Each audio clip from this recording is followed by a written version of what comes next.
इंदौर में institution of engineering में विश्व जल दिवस का आयोजन किया गया, जिसके अंदर इंस्टीट्यूशन ऑफ इंजीनियर लोकल ने एक निजी होटल में कार्यक्रम का आयोजन किया। डॉक्टर जोशी ने पानी की उपयोगिता और इसकी बर्बादी को रेखांकित करते हुए बेबाकी से कहा कि इस तरह लोगों को शुद्ध पानी नहीं मिल रहा है और वहीं दूसरी ओर पानी का व्यापार हो रहा है।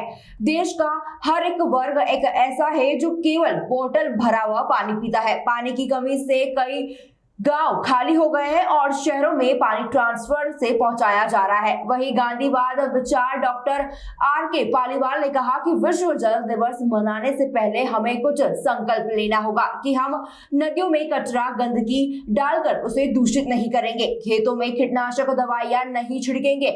यही कीटनाशक आज हम अनाज और सब्जियों में के माध्यम से खा रहे हैं। पिछले दिनों एक महिला की अधिक सब्जी खाने से मौत हो गई थी। बाद में पता चला कि किसान ने अधिक उत्पादन के लिए सब्जी पर अधिक कीटनाशक दवाइयों का इस्तेमाल किया। बेहतर है कि हम जैविक भोजन का संकल्प ले। ये थोड़ा महंगा अवश्य है, लेकिन कैंसर की दवाइयों से बिल्कुल महंगा नहीं है। पालीवाल ने आगे कहा कि ऑक्सीजन के सबसे बड़े पावर हाउस है, वे वर्ष को भी आमंत्रित करते हैं। दुर्भाग्य से हमें विकास के लिए पेड़ों की बेरहमी से कटाई करनी पड़ती है, पर ध्यान देने की जरूरत भी है। हम दुर्भाग्य से बीमारियों को आमंत्रित करते हैं, वही विकास के लिए पेड़ों का बेरहमी से कटन भी करते हैं। वही उन्होंने कहा कि जिस पर हमें ध्यान देने की आवश्यकता है। देखिए, आज वर्ल्ड वाटर डे है, विश्व जल दिवस, और इंस्टीट्यूट ऑफ इंजीनियर्स के इंदौर चैप्टर ने एक बहुत अच्छा आयोजन किया। इसमें जल के विविध आयामों पर चर्चा हुई। पानी का संकट केवल इंदौर का या मध्य प्रदेश का नहीं, पूरे भारत का क्या पूरे विश्व का ये संकट है और बढ़ रहा है, हर दिन बढ़ रहा है। क्योंकि हमने पानी की कदर करना बंद कर दिया। हमारी 75% नदियाँ नाला बन चुकी, जो 25% बची हैं वो भी नाला बनने के क्रम में तैयारी कर रही हैं, क्योंकि हम लोग इतना कचरा पैदा करते हैं। प्रति व्यक्ति 150 ग्राम प्रतिदिन कचरा पैदा होता है। 140 करोड़ की आबादी में आप देखिए, एक साल में, एक दिन में हम कितना मीट्रिक टन कचरा पैदा करते हैं। ये सब बरसात के दिनों में हवा में उड़ के ये नदियों में जाता है। और नदियों का एक तो कचरा हो गया जो बाहर से हमें दिखाई दे रहा है, सड़े हुए पत्तल, कपड़े, जूठन, लेकिन उसके अंदर जो हम पेस्टिसाइड यूज कर रहे हैं खेतों में, ख़ास तौर से रासायनिक खाद यूज कर रहे हैं, ये भी पानी में जा रहा है जो हमें दिखाई नहीं देता। वही पानी गाय भैंस पी रही हैं, तो दूध में भी वो जहर जा रहा है। तो पानी की क्वालिटी हमको इम्प्रूव करनी है। इसके लिए हमें एक तो रसायनों का उपयोग कम करना पड़ेगा। खेती किसानी में आजकल सरकार भी जैविक खेती की तरफ बढ़ रही है। जैविक खेती में कोई रासायनिक कचरा नहीं होता।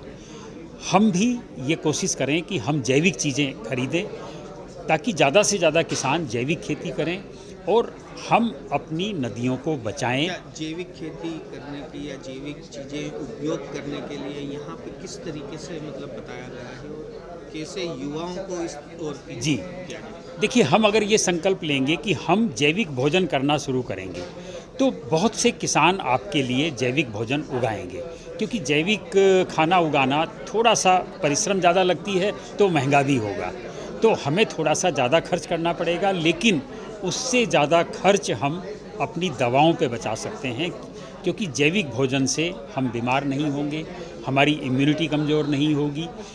बहुत से किसान अपने लिए जैविक उगाते हैं और बेचने के लिए जहरीला उगाते हैं। इस तरीके के छोटे छोटे कार्यक्रम से इस तरीके से ये सारा क्रांति नहीं आएगी। अगर इसको और ही आगे बढ़ाना है तो मतलब किस तरीके से युवाओं को आगे लाना चाहिए? और बिल्कुल, युवाओं को भी लाना चाहिए, बच्चों को भी। और मैं कहूँगा कि कार्यक्रम को लेकर बताइए। आज का कार्यक्रम जो institute of engineers Indore branch ने ऑर्गेनाइज़ किया था,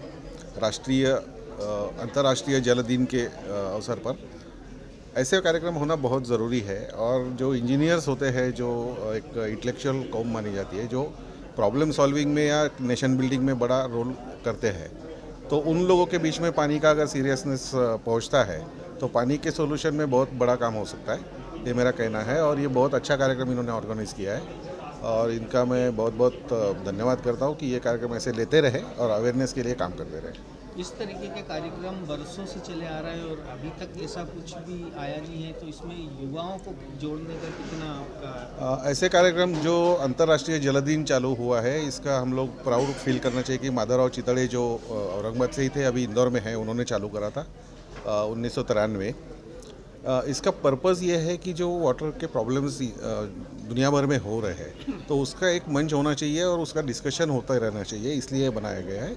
और कुछ भी नहीं होता ये कहना भी ठीक नहीं है, इसके इफ़ेक्ट भी बहुत ज़्यादा मिलते हैं और हमें आशावादी रहना चाहिए, कार्यक्रम करते रहनी चाहिए।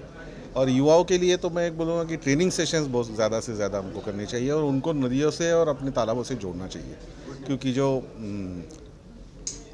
नलों को पानी आने से जो दिक्कत हो रही है ना, वो हमको ज़रा दूर करनी पड़ेगी। इसका मतलब नल बंद नहीं करना है, लेकिन अवेयरनेस बढ़ाना पड़ेगा। आपका नहीं?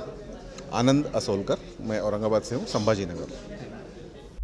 ब्यूरो चीफ ML शाह की रिपोर्ट।